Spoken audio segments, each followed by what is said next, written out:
যিসকলে third grade আৰু fourth grade পৰীক্ষাক লৈ বহুত চিন্তিত হৈ আছিল, এতিয়াৰ পৰা আৰু কোনো চিন্তা কৰিব নালাগে। আমাৰ মাননীয় মুখ্যমন্ত্ৰী ডাঙৰীয়াই ফেচবুক যোগে এইটো ক্লিয়াৰিফিকেশ্যন দি দিছে যে APSC পৰীক্ষাৰ পেটাৰ্ণ মতে যিটো পৰীক্ষা হোৱাৰ কথা কৈছিলে সেইমতে এইবাৰ পৰীক্ষা নহয়। যোৱা বছৰ যেনেকৈ পৰীক্ষা হৈছিলে সেইমতেই পৰীক্ষা এইবাৰো কথা হ'ব।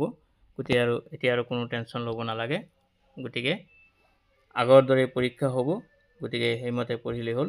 আৰু চিলেবাছৰ কথাও কৈছে, 2 দিনত চিলেবাছ হয়তো উলিয়াই দিব। গতিকে আৰু টেনশ্যন ল'ব নালাগে। ইয়াতে ফেচবুকত ধুনীয়াকৈ কমেণ্ট দিছে, লিখি দিছে, আপোনালোকে চালে নিশ্চয় গম পাবই। এইখিনিতে মই আপোনালোকক আৰু এটা কথা কৈ থওঁ, থাৰ্ড গ্ৰেড আৰু ফ'ৰ্থ গ্ৰেড পৰীক্ষাৰ বাবে যিকোনো ইনফৰমেশ্যন পোৱাৰ কাৰণে আপোনালোকে এই চেনেলটো ছাবস্ক্ৰাইব কৰি ৰাখিব পাৰে। সময়মতে আপোনালোকে গোটেই ইনফৰমেশ্যনখিনি পাই থাকিব। Thank U.